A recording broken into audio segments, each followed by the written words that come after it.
Olá, bem-vindos a mais um episódio do Saúde na Prática. Meu nome é Francisco Hiroshima, gerente de inovação da Liga contra o Câncer, e esse programa é realizado com o apoio da Cicobi. Sem a Cicobi, não poderíamos levar adiante esse projeto. E hoje tenho a grata satisfação de receber um profissional da mais mais alta importância na neurologia do Estado, que é Dr. Adriano Góes, formado pela nossa UFRN, com especialização em São Paulo, na instituição, no Hospital Santa Marcelina, e também com título de especialista pela Sociedade de Neurologia, Sociedade Brasileira de Neurologia. Muito obrigado, doutor Adriano, por ter vindo para nos esclarecer as dúvidas que as pessoas nos trazem, nos abordam no dia a dia. Eu que agradeço essa oportunidade que você me traz aqui. Você é um colega que eu conheço já de longa data, né? Pelo seu trabalho, sua parte artística também. Então a gente já tem um contato há muito tempo, a gente praticamente é colega, né? De turma, amigo na realidade de turma. Isso. E é um prazer estar aqui para poder tentar ajudar as pessoas nesse aspecto da cefaleia, que é a dor de cabeça. Que é a dor, né? De cabeça. Doutor Adriano, me diga o seguinte, dor de cabeça, a gente sabe que a maioria das pessoas se queixam ou já se queixaram em algum momento da vida da famosa cefaleia, que é a dor de cabeça. Certo. Quais são as principais causas?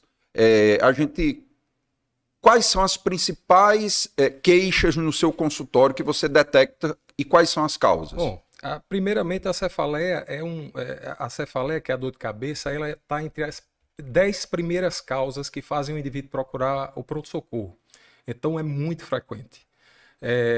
As dores de cabeça que a gente vê com mais frequência são a enxaqueca, né? E que também se chama migrânia, e as cefaleias tensionais, que são as cefaleias por tensão, por desgaste, estresse no dia a dia e que causam uma série de sintomas, que a gente vai se detalhar aqui. Posicionamento também, por exemplo, o uso de computador. Muitas vezes essa questão de tela, né, que as pessoas usam muito hoje em dia, né, principalmente os míopes, os pacientes que têm astigmatismo, ou pacientes que têm inflamação nas pálpebras, né, que você é um oftalmologista aqui, como outras causas também, como sinusite, né? Todas essas causas podem causar cefaleia. Então, as causas de cefaleia são as mais variadas possíveis e realmente o indivíduo tem que procurar um profissional capacitado para poder fazer o diagnóstico correto e tratar de forma adequada. Você falou aí em uma das causas e que também é muito comum no consultório oftalmológico, que é a enxaqueca. Qual é o indivíduo mais acometido? Será que tem alguma predisposição para enxaqueca e como ela se manifesta? Na realidade, a enxaqueca, ela, hoje em dia, a gente sabe que ela tem um componente genético. Ela não é hereditária, mas ela tem um componente genético. Através de estudos, foram feitas várias teorias. A primeira foi a teoria neurovascular. Em 1984, Orwell, ele elaborou essa teoria, que a enxaqueca seria resultado de processos vasculares e processos relacionados com a parte inflamatória também. Então isso é uma inflamação no vaso? É uma inflamação que se origina, na realidade, depois vem uma teoria mais à frente, que é a teoria do canal, das canelopatias. E aí por isso que o paciente sente ela pulsando? Isso, aí as características, ela tem características e sintomas bem definidos.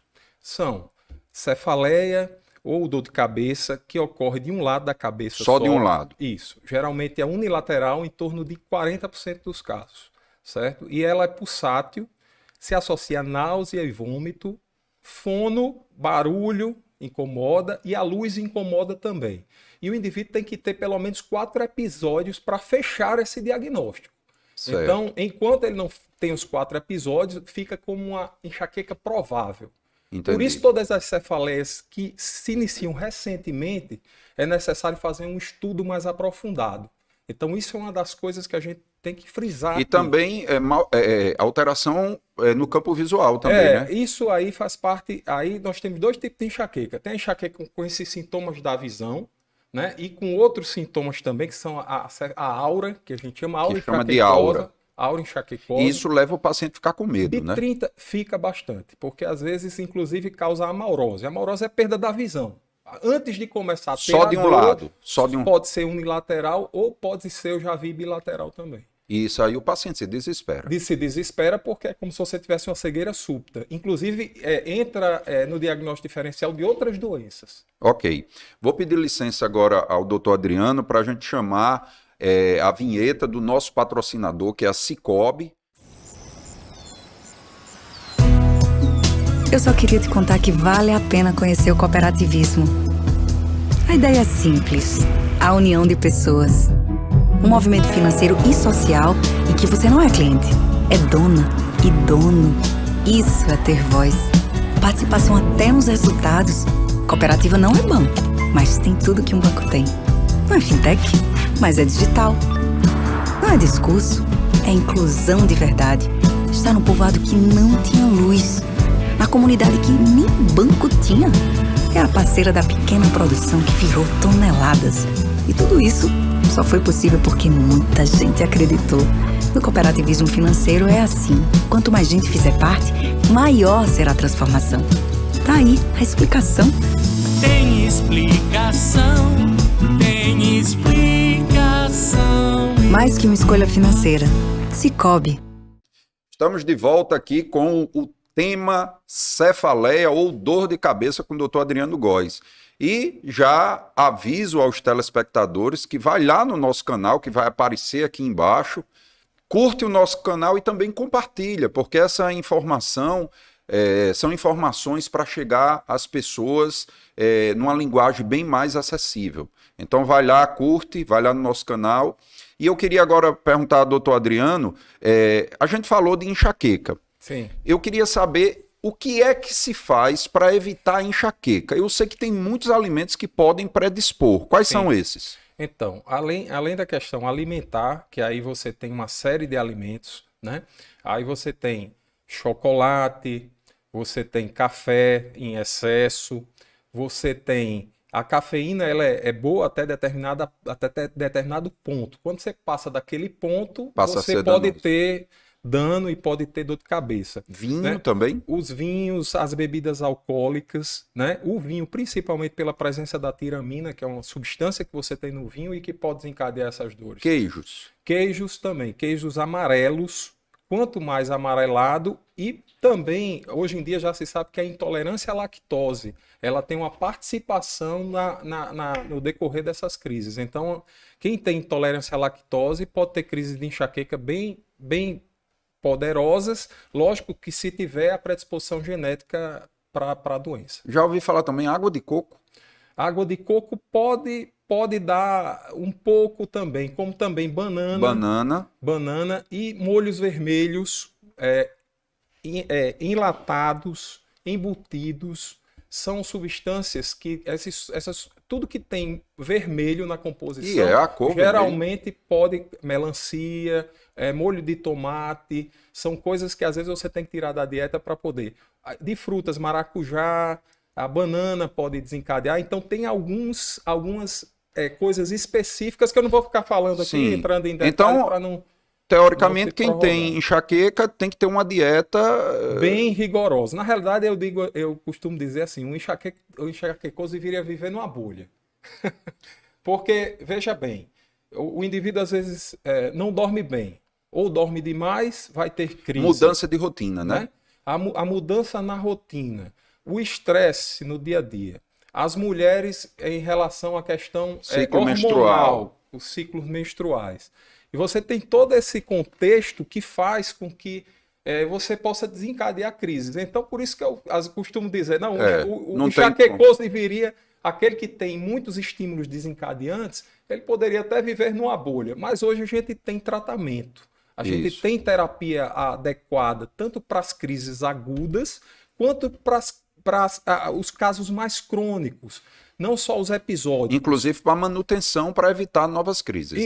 Isso. Aí você tem que fazer a manutenção do tratamento. E as drogas são as mais diversas. A gente pode usar diversas drogas para fazer esse tipo de tratamento. Além das questões não medicamentosas, como atividade física regular. né? Você tem uma qualidade de vida melhor, de sono principalmente para algumas pessoas. Eu tenho um paciente que ele tem que colocar o despertador no mesmo horário, porque se ele passar do horário, ele dormir demais, ele tem uma crise. crise. Então tem vários fatores que interferem nessa questão da cefaleia.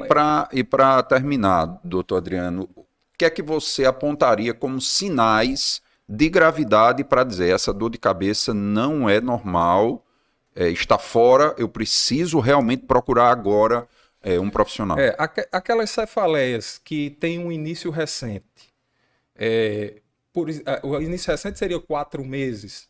Então, que surgiram de 4 meses para cá, ou de 6 meses para cá, e que você não tinha, que você não apresentava e que foge de qualquer critério de cefaleias primárias, para o neurologista, você tem que procurar o médico. Mas para o leigo, como é aquela dor de cabeça Então, que ele sente o quê? Seria uma dor de cabeça que surgiu há pouco tempo, uma cefaleia que é contínua, de forte de forte intensidade, né? Não obrigatoriamente precisa ter sintomas associados, mas às vezes vem com sintomas associados. Por exemplo, náusea excessiva. O indivíduo começa a ter uma dor de cabeça e começa a ter náuseas excessivas. O indivíduo começa a ter perda de força de um lado, ou dormência, ou tem tontura associada a essa dor. É bom sempre investigar. Okay. Porque às vezes isso é alguma lesão no sistema nervoso central. Então, quando você suspeita de uma lesão do sistema nervoso central, você tem que obrigatoriamente indicar esse tipo de segmento. Ok. Quero agradecer a sua disponibilidade e chamar a todos novamente para curtir lá no nosso canal, que vai aparecer aqui na tela. Agradecer ao nosso patrocinador, a Cicobi, e esperamos todos no próximo episódio do Saúde na Prática. Até lá.